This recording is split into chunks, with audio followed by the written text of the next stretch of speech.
Tuhan, haleluya, shalom. Ya, puji Tuhan. Jadi hari ini saya membagikan kebenaran firman Tuhan tentang semua karena kasih karunia.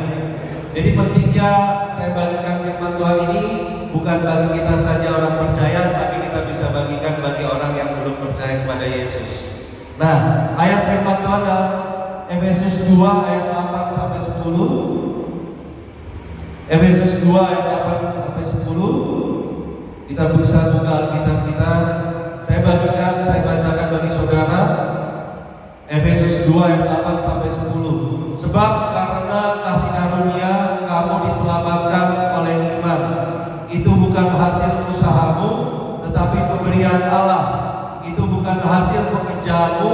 Jangan ada orang yang memegahkan diri, karena kita ini buatan Allah, diciptakan dalam Kristus Yesus untuk melakukan pekerjaan baik yang dipersiapkan Allah sebelumnya. Ia mau supaya kita hidup di dalamnya. Jadi saya tertarik ada kata-kata sebab karena kasih karunia kamu diselamatkan oleh iman. Jadi manusia membutuhkan keselamatan. Baik saudara dan saya membutuhkan keselamatan. Lawan dari kata keselamatan adalah kebinasaan. Jadi hari ini sebagai orang percaya kita harus mengerti bahwa hidup kita bukan hanya di dalam dunia ini, tapi kita harus berpikir tentang keselamatan yang akan kita nikmati, yaitu kehidupan yang kekal. Nah, makanya semua manusia butuh keselamatan. Lawan dari keselamatan adalah kebinasaan. Pertanyaannya, mengapa manusia perlu diselamatkan? Ada kata-kata manusia perlu diselamatkan. Berarti manusia tidak bisa selamat karena kekuatannya, karena perbuatan baiknya dia tidak bisa selamat. Nah, pertanyaan selanjutnya, diselamatkan dari apa manusia? Diselamatkan dari hukuman dosa. Semua manusia berdosa. Baik saudara maupun saya, dulunya kita semua manusia adalah orang yang berdosa. Dalam Mazmur 51 ayat 7, kita buka bersama-sama. Mazmur 51 ayat ke-7. Firman Tuhan, sesungguhnya dalam kesalahan aku diperanakan, dalam dosa aku dikandung ibuku. Jadi setiap anak-anak Tuhan sebelum kita lahir ke dalam dunia ini, kita masih dalam rahim ibu kita masing-masing. Kita sudah manusia yang berdosa. Dosa kita diperoleh dari mana? Dari Adam sebagai manusia pertama. Mau gak mau kita semua manusia yang ada di dalam dunia ini adalah keturunan Adam. Kita kalau mau lihat dari mama-mama kita, opa-oma kita, tapi kalau kita lihat ke atas lagi, manusia pertama adalah Adam. Jadi Adam manusia berdosa hanya bisa melahirkan orang berdosa. Seperti apa? Seekor monyet pasti melahirkan monyet. Manusia melahirkan manusia yang berdosa. Nah, jadi hari ini kenapa saya bagikan firman Tuhan pertama ini, kita harus tahu dulu, sadari bahwa kita manusia yang berdosa membutuhkan juru selamat. Karena banyak orang di luar sana tak mau percaya Yesus sebagai Tuhan dan Juru Selamat. Kenapa mereka merasa dengan perbuatan baik mereka, dengan amal ibadah mereka bisa selamat? Nanti kita lihat kenapa perbuatan baik kita, amal ibadah kita tidak membawa kita kepada keselamatan. Makanya pertama saya membagikan poin yang pertama. Manusia berdosa tidak bisa selamat dengan berbuat baik. Nanti saya tunjukin ayatnya. Kenapa? Karena semua kita sudah punya sifat dosa. Bapak ibu kalau punya anak, kita nggak perlu ngajarin dia untuk berbuat jahat. Dengan naturnya orang itu misalkan ada 2 anak, kakak adik, kita ngajar baik. Tiba-tiba suatu saat kakak adik ini berebut mainan. Tiba-tiba sang kakak keplak kepala adiknya. Karena berebutan mainan, kakaknya bahasa Melayu tempeleng adiknya. Padahal papa nggak pernah ngajarin dia seperti itu. Kok bisa kakaknya malah pukul adiknya? Gak usah heran, karena manusia dari naturnya sudah berdosa. Makanya ketika lahir dia berbuat dosa. Makanya saya mengatakan pertama, manusia berdosa tidak bisa selamat dengan perbuatan baik. Kenapa? Karena di mata Tuhan semua perbuatan baik kita tidak ada sebelum kita bertobat. Coba kita lihat ayatnya. Yakobus 2 ayat ke-10. Yakobus 2 ayat ke-10. Saya bacakan bagi saudara. Yakobus 2 ayat ke-10. Sebab barang siapa menuruti seluruh hukum itu tetapi mengabaikan satu bagian daripadanya, ia bersalah terhadap seluruhnya. Perhatikan baik-baik. Barang siapa menuruti seluruh hukum. Kalau hukum Tuhan ada 100, kita gagal melakukan satu, berarti gagal semuanya. Bisa mengerti sampai sini? Ada 100 hukum Tuhan, kita satu kali gagal melakukan hukum Tuhan, maka gagal semuanya. Dalam ayat ke-11, sebab ia yang mengatakan jangan berzina, ia mengatakan juga jangan membunuh. Jadi jika kamu tidak berzina tetapi membunuh, maka kamu menjadi pelanggar hukum.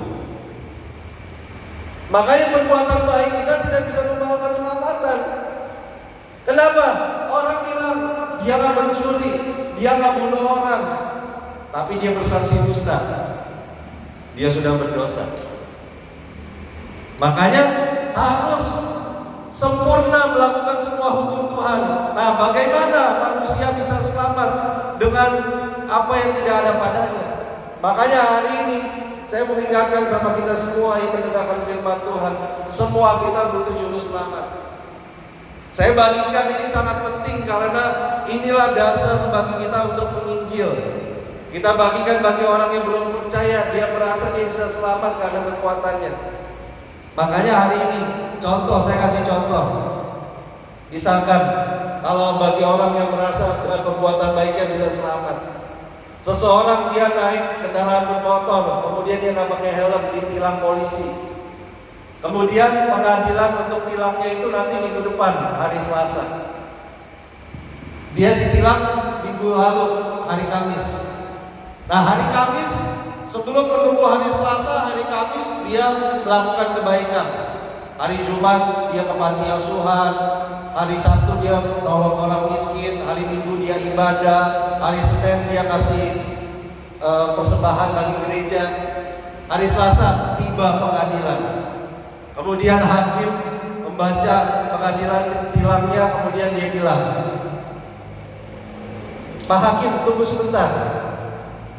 Mestinya saya nggak dihukum dong. Kenapa? Saya udah berbuat baik dari hari Kamis sampai Senin. Mestinya hukuman saya nggak bisa dihukum bagi saya dong. Pertanyaan saya, hakim itu tetap kasih hukuman nggak bagi orang itu? Tetap. Hakim di dunia aja tidak akan membuat hukuman itu berlaku daripada kita, apalagi hakim di atas segala hakim, yaitu Tuhan Allah kita. Dia pasti menghukum orang yang berdosa. Dia pasti menghukum kita. Makanya sebagai orang percaya saya mengingatkan, puji Tuhan kalau hari ini kita masih bertahan, tetap beriman sebagai orang percaya. Banyak orang di luar sana merasa dengan amal ibadahnya, perbuatan baiknya dia bisa selamat. Yesaya 64 ayat 6. Saya bagikan ayat-ayat ini supaya saudara bisa catat. Yesaya 64 ayat 6. Ini dasar-dasar dari kekristenan. Yesaya 64 ayat 6. Demikianlah kami sekalian seperti seorang najis, dan segala kesalehan kami seperti kain kotor. Kami sekalian menjadi layu seperti daun, dan kami lenyap oleh kejahatan kami seperti daun dilenyapkan oleh angin. Perhatikan baik-baik kata-kata, segala kesalehan kami seperti kain kotor.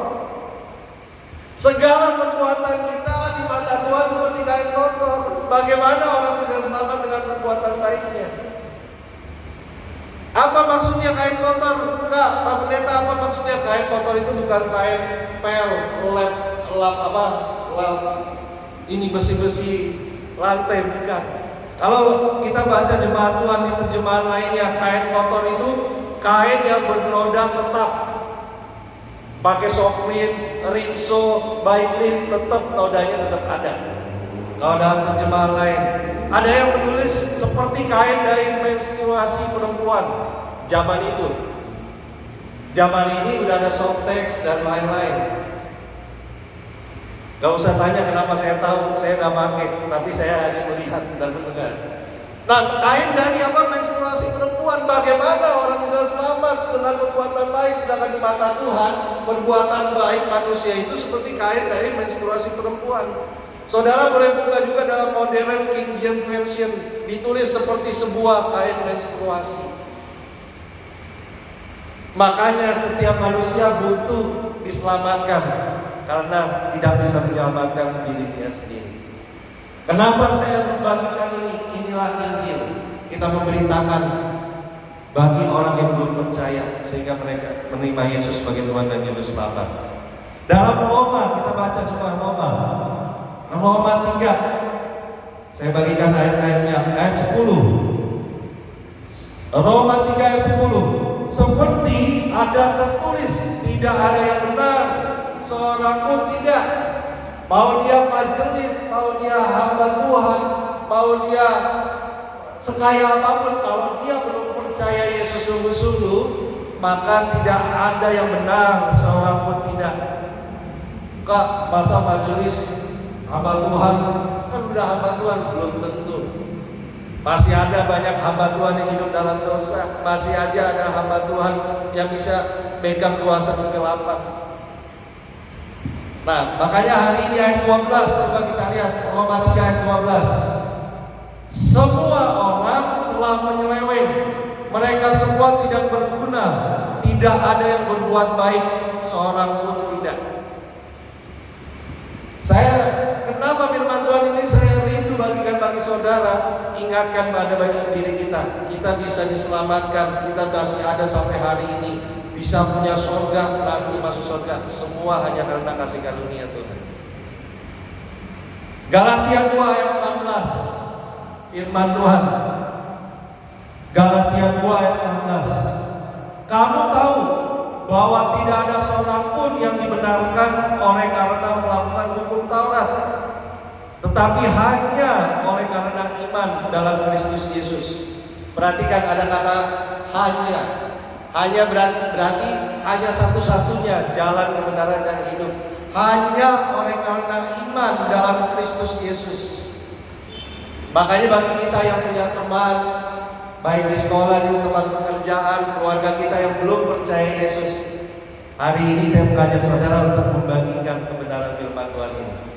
Hanya di dalam iman dalam Kristus Yesus, orang itu bisa selamat. Kalau dia bilang, saya sering bantu orang miskin kok, saya sering bantu gereja kok, saya sering begini. Kalau dia belum percaya Yesus, perbuatan baiknya itu seperti kain kotor. Nah, sebab itu kami pun telah percaya kepada Kristus Yesus, supaya kami dibenarkan oleh karena iman dalam Kristus dan bukan oleh karena melakukan hukum Taurat. Perhatikan baik-baik kata-kata dibenarkan. Supaya kami dibenarkan. Dibenarkan itu maksudnya yang tadinya tidak benar dianggap benar. Jadi dia tidak melakukan kebenaran, tapi karena dia tidak benar, dibenarkan, dianggap benar oleh Kristus. Makanya puji Tuhan, hari ini kalau kau punya iman kepada Yesus Kristus, firman Tuhan selanjutnya, sebab tidak ada seorang pun yang dibenarkan oleh karena melakukan hukum Taurat. Tidak ada seorang pun. Satu orang pun yang bilang bisa, saya berbuat baik, saya bisa selamat. Tidak ada. Makanya di luar kepercayaan kepada Yesus, saya mau katakan, pasti binasa. Dia mau kaya, dia mau pejabat, dia mau orang paling punya terkenal sebagaimanapun, kalau dia akan menerima Yesus sebagai Tuhan dan Juru Selamat, pasti dia akan binasa. Makanya tugas kita sebagai orang percaya menginjil, beritakan bahwa engkau harus menerima Yesus. harus percaya Yesus.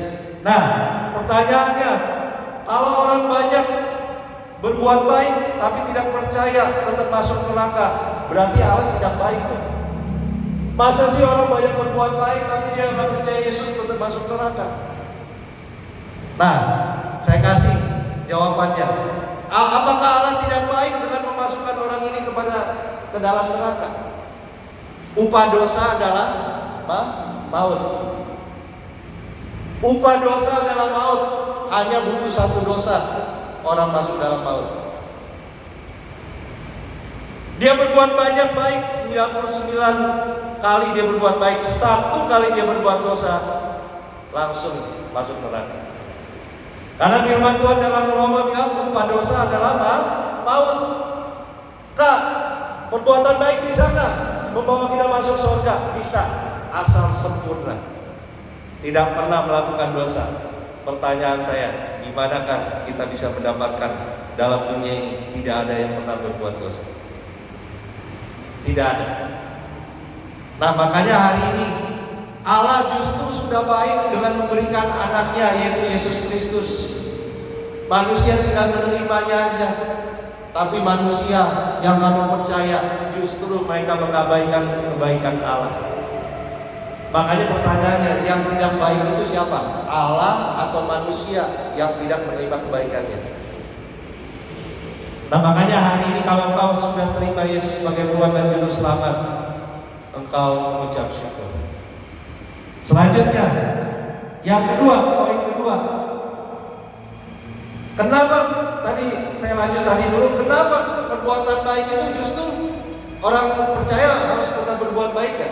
Harus, tapi bukan untuk selamat, tapi karena sudah diselamatkan, dia berbuat baik. Saya kasih contoh seperti ini. Contoh, ini karena miring. Contoh misalkan di sini ya, keselamatan di sini. Berbuat baik di sini bukan untuk selamat, tapi perbuatan baik itu ada di sini. Bisa mengerti? Coba saya keselamatan misalnya contoh di sini. Berbuat baik itu bukan di sini, tapi di sini. Karena perbuatan baik tidak bisa menyelamatkan, tapi sesudah diselamatkan kita berbuat baik. Makanya orang percaya itu berlomba-lomba berbuat baik setelah diselamatkan supaya apa? Dapat upah di dalam kerajaan surga. Makanya setiap kita upahnya beda. Tergantung setelah selamat kita bekerja buat Tuhan kan? Adil dong. Masa ada orang yang sudah selamat dia hanya tidur-tidur di rumah, nggak mau datang ibadah, nggak mau melayani. Masa upahnya sama dengan orang yang melayani? Beda. Makanya saya bilang tadi, perbuatan baik itu setelah kita diselamatkan, bukan sebelum diselamatkan kita berbuat baik untuk selamat. Ini penting karena kalau kita nggak mengerti di sini, kita akan selalu dituduh kenapa kita udah begini. Nah, yang kedua, saya mau bagikan bagi saudara. Berhenti, ada orang yang bilang kita berhenti berbuat dosa supaya selamat. Oke, saya coba kita berpikir, kita renungkan. Dosa dalam Alkitab itu seperti hutang. Matius 6 ayat 12. Saya coba membawa saudara untuk mengerti firman Tuhan ini. Matius 6 ayat 12. Firman Tuhan, dan ampunilah kami akan kesalahan kami, seperti kami juga mengampuni orang yang bersalah kepada kami. Matius 6 ayat 12. Kalau Bapak Ibu baca dalam King James Version, saya bacakan bagi saudara ayat Matius 6 ayat 12 dalam King James Version. And forgive us our debts as we forgive of debtors. Debts berarti hutang. Kesalahan, dosa dalam Matius 6 ayat 12 itu dianggap hutang. Bagaimana kalau punya hutang, menyelesaikan hutangnya bukan hanya untuk berhenti berhutang, tapi hutang itu harus diselesaikan. Dosa harus diselesaikan bukan hanya dengan berhenti berdosa, itu betul. Tapi dosa itu harus ada yang menyelesaikan. Saya kasih contoh. Misalkan contoh saja. Ada seorang si A pinjam uang 1 juta. Habis itu 10 juta, 10 juta, 10 juta. Orang ini kasih. Akhirnya 1 M dia pinjam. Pertanyaan saya, yang kasih pinjaman kemudian marah. Ayo bayar, selesaikan hutangmu. Terus yang berhutang bilang, ya maaf saya udah pinjam terlalu banyak. Tapi saya hari ini berhenti untuk pinjam lagi. Pertanyaannya, hutangnya selesai nggak? Nggak selesai. Berhenti berhutang, tapi hutangnya belum selesai, harus dibayar. Berhenti berdosa, yes betul, tapi dosa itu hukuman dosanya harus dibayar.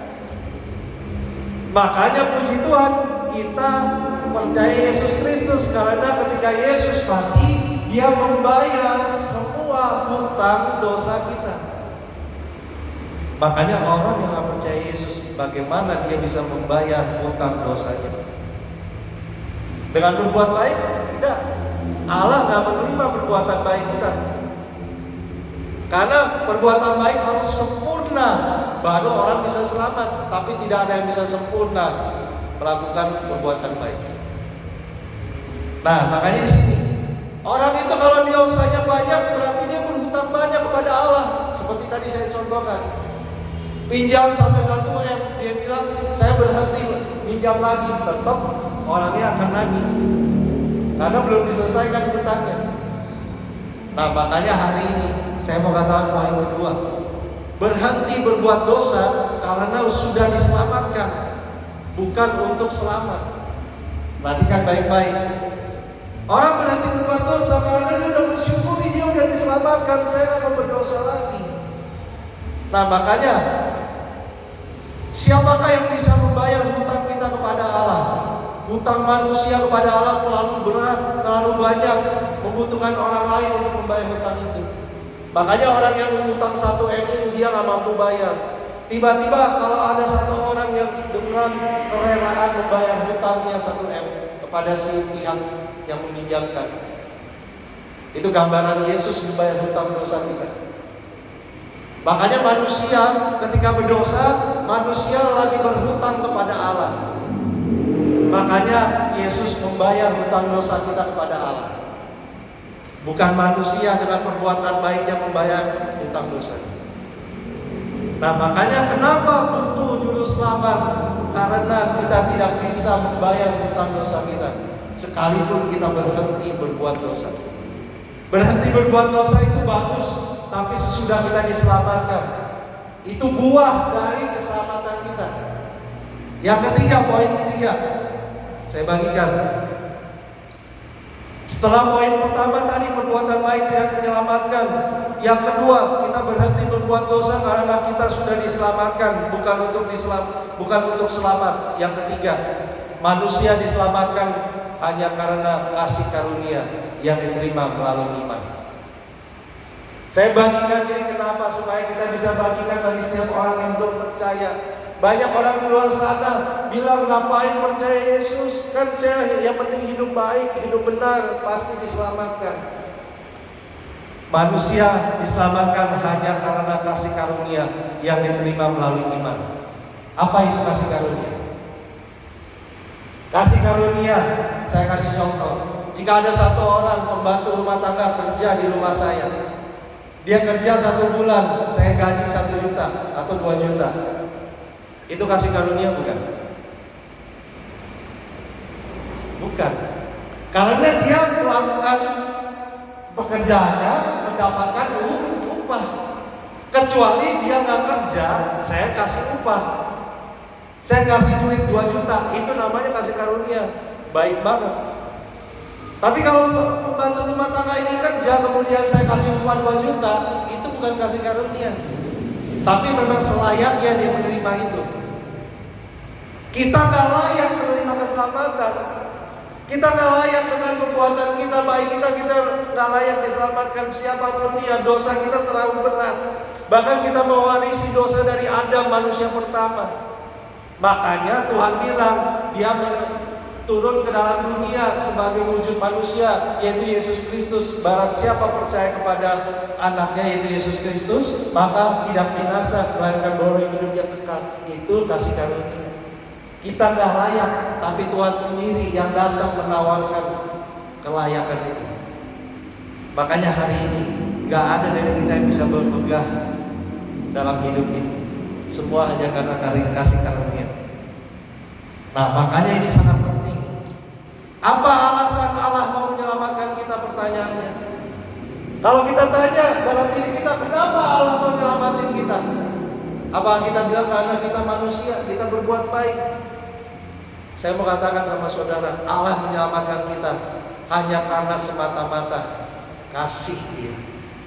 Makanya Dia mengulurkan tangannya, inisiatif Dia untuk turun ke dalam dunia, bukan karena perbuatan baik kita, tapi semata-mata karena Allah itu memang kasih. Makanya kalau ada yang tanya seperti ini, kenapa Yesus Tuhanmu harus mati? Ada yang bertanya sama saya lewat WA. Kan kalau Tuhan mau mengampuni bisa aja di surga Dia langsung mengampuni, Dia kan Tuhan. Kenapa Dia harus mati? Kenapa Tuhanmu harus repot-repot datang ke dalam dunia? Saya jawab di chatting, upah dosa adalah maut. Manusia yang tadinya harus menghadapi maut karena dosanya harus digantikan. Makanya yang berdosa siapa? Manusia. Yang mati, yang harus mati siapa? Manusia. Makanya yang menggantikannya harus manusia. Bagaimana Tuhan bisa menggantikan manusia kalau Tuhan gak jadi manusia? Makanya Allah menjadi manusia dalam wujud Yesus Kristus. Dia menggantikan posisi kita untuk mengalami maut. Makanya itu bangga kita menjadi orang Kristen.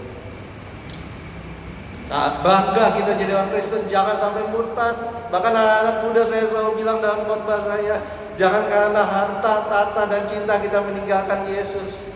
Karena di luar Yesus tidak ada keselamatan. Alkitab yang memberitahu itu. Dalam Roma, sebab upah dosa adalah maut, tetapi karunia Allah ialah hidup yang kekal dalam Kristus Yesus Tuhan kita. Jadi Allah kita harus jadi manusia, bukan karena Dia nggak bisa mengampuni dari surga, tapi karena Dia membuktikan bahwa dosa kita semua sudah diampuni di atas kayu salib. Itu dalam tubuh Yesus. Makanya Kolose 2 ayat 14. Kita baca Kolose 2 ayat 14. Apa yang terjadi ketika Yesus mati? Kolose 2 ayat 14. Dengan menghapuskan surat hutang yang oleh ketentuan-ketentuan hukum mendakwa dan mengancam kita, dan itu ditiadakannya dengan memakukannya pada kayu salib. Surat hutang kita yang tadi yang saya kasih contoh 1M sudah Tuhan bayar lunas di atas kayu salib. Ditiadakannya semua dosa kita sudah Tuhan bayar lunas. Makanya di atas kayu salib Dia berkata, sudah selesai. Orang kalau utang 1M, ada yang lunasin cuma 900 juta, berarti 100 juta dia masih harus bayar. Kalau kita manusia, Yesus kita nggak mengampuni semua dosa kita, berarti kita harus bayar dosa kita. Dengan apa kita bayar? Nggak bisa. Makanya di atas kayu salib Yesus berkata, semua sudah selesai. 3 poin yang saya bagikan bagi saudara. Ada beberapa pertanyaan yang saya bagikan ini supaya kita mengerti. Di luar sana ada yang bertanya seperti ini. Apakah orang yang sudah ditebus dosanya tapi masih melakukan dosa, apakah masih bisa selamat? Makanya hari ini saya mengatakan bagi saudara, mestinya kita sebagai orang percaya tahu diri, udah diselamatkan, mestinya kita berhenti berbuat dosa.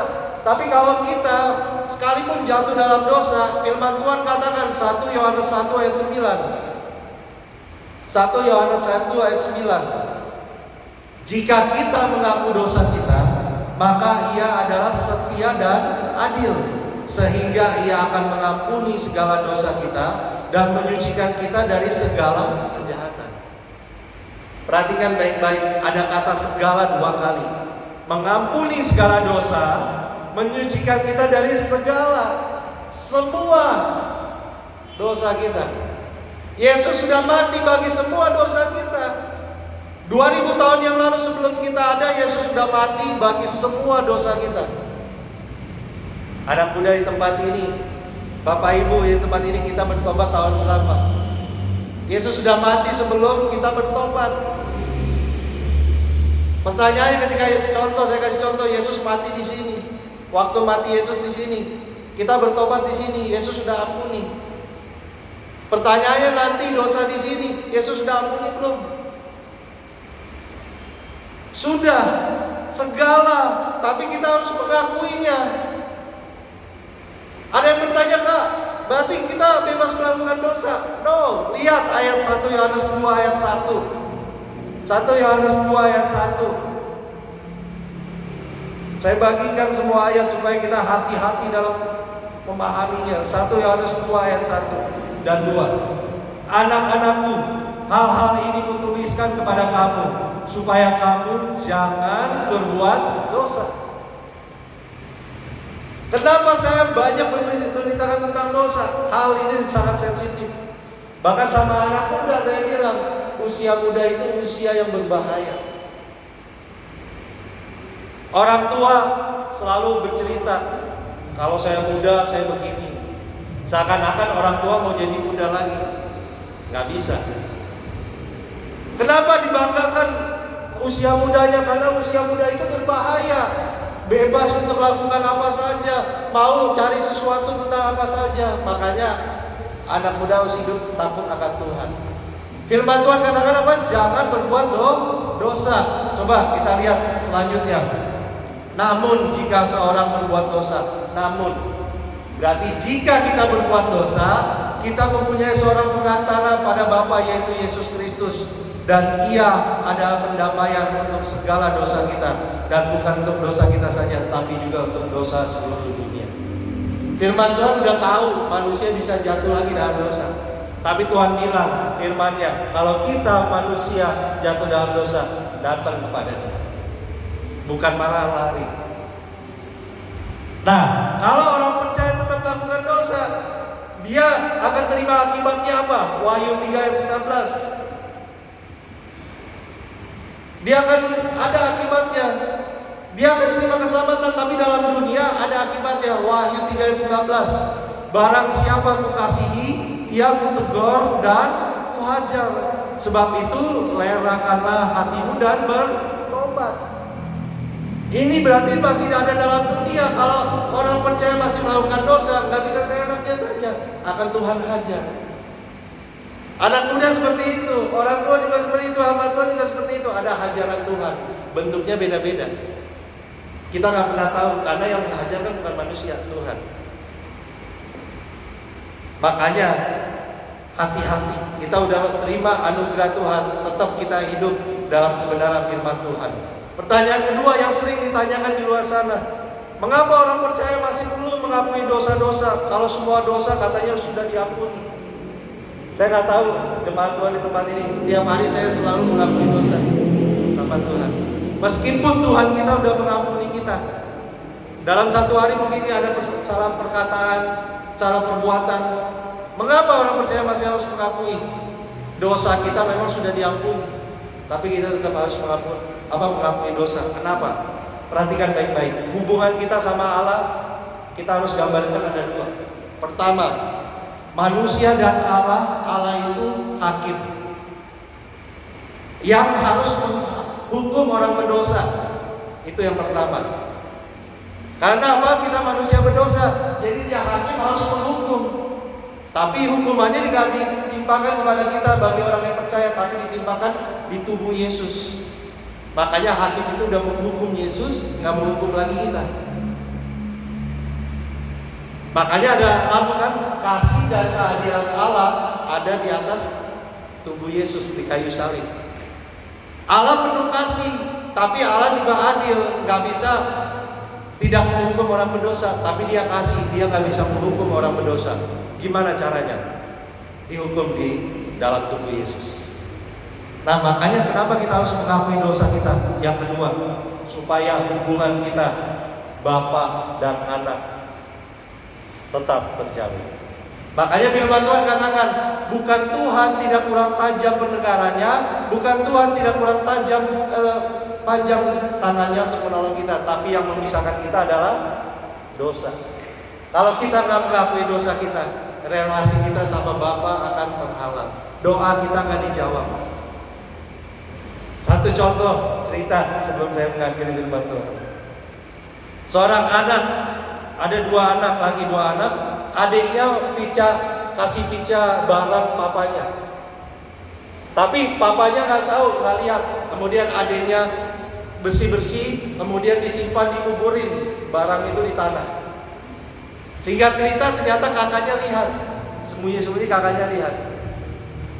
Kemudian adiknya merasa takut karena nggak mau ngaku sama papanya.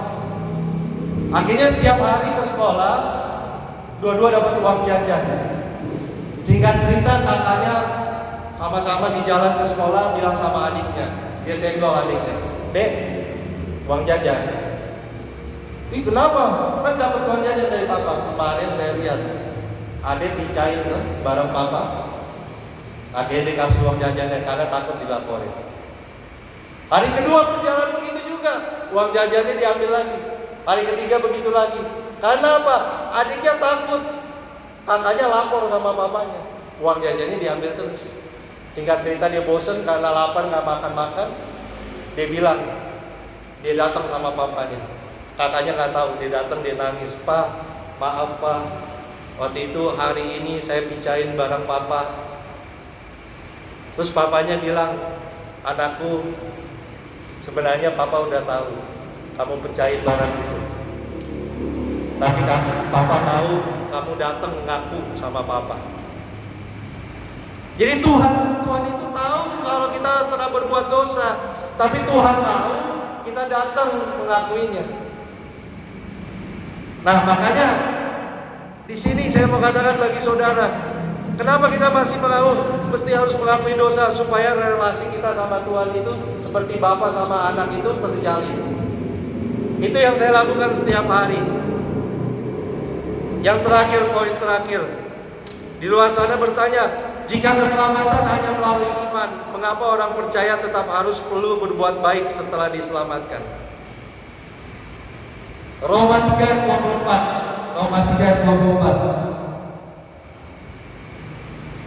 Dan oleh kasih karunia telah dibenarkan dengan cuma-cuma karena penebusan dalam Kristus Yesus. Perhatikan kata-kata cuma-cuma. Jadi cuma-cuma itu nggak bisa ditambah-tambahin lagi. Keselamatan nggak bisa ditambahkan dengan perbuatan baik. Nanti saya kasih penjelasannya. Karena cuma-cuma. Coba kita buka Roma 3 ayat 27 dan 28. Roma 3 ayat 27 dan 28. Jika demikian, apakah dasarnya untuk bermegah? Tidak ada. Berdasarkan apa? Berdasarkan perbuatan? Tidak. Melainkan berdasarkan iman. Karena kami yakin bahwa manusia dibenarkan karena iman dan bukan karena ia melakukan hukum Taurat. Jadi saudara dan saya diselamatkan semata-mata karena iman, bukan karena perbuatan baik. Coba Roma 11 ayat 6. Kalau kasih karunia ditambahkan lagi dengan perbuatan baik, itu namanya bukan kasih karunia. Roma 11 ayat 6. Tetapi jika hal itu terjadi karena kasih karunia, maka bukan lagi karena perbuatan. Perhatikan baik-baik. Sebab jika tidak demikian, maksudnya jika kasih karunia ditambahkan dengan perbuatan, maka kasih karunia itu bukan lagi kasih karunia. Jadi keselamatan itu memang betul-betul anugerah Tuhan. Tapi pertanyaannya, kenapa sesudah selamat orang percaya tetap harus berbuat baik? Makanya dalam Yakobus berkata, iman tanpa perbuatan adalah mati. Saya mau bertanya di terakhir khotbah saya, Bapak Ibu gimana bisa melihat saya orang beriman? Saya kalau tanya sama saudara anak muda, bagaimana saudara lihat saya orang beriman? Apakah pakai kalung salib, pakai jas, pengkhotbah? Belum tentu. Saya orang beriman, Bapak Ibu bisa lihat dari mana? Dari perbuatan saya, dari hidup saya.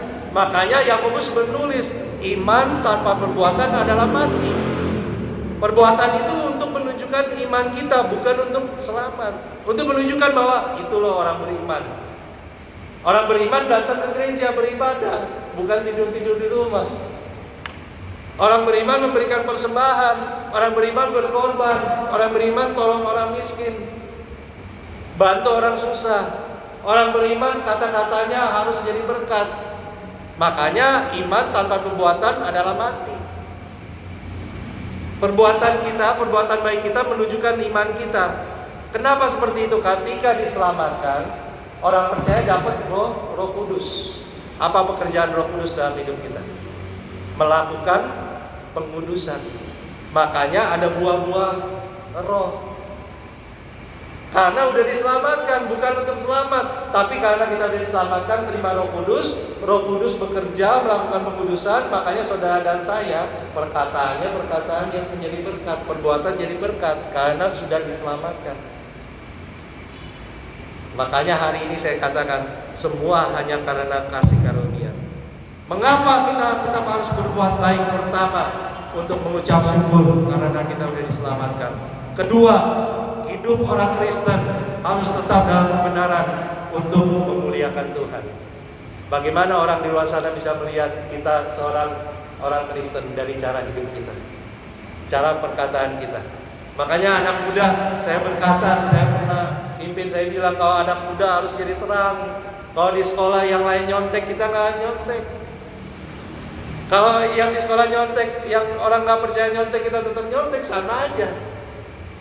Nggak terbukti bahwa kita orang beriman. Nah makanya, pertama untuk mengucap syukur karena kita diselamatkan. Kedua, untuk memuliakan Tuhan. Ketiga, untuk menjadi bukti bagi orang belum percaya bahwa kita betul-betul orang percaya. Makanya hari ini, itulah khotbah saya, selesai firman Tuhan. Semua karena kasih karunia Tuhan. Amin. Kita satu dalam doa. Bapak, kami mengucap syukur, kami sudah selesai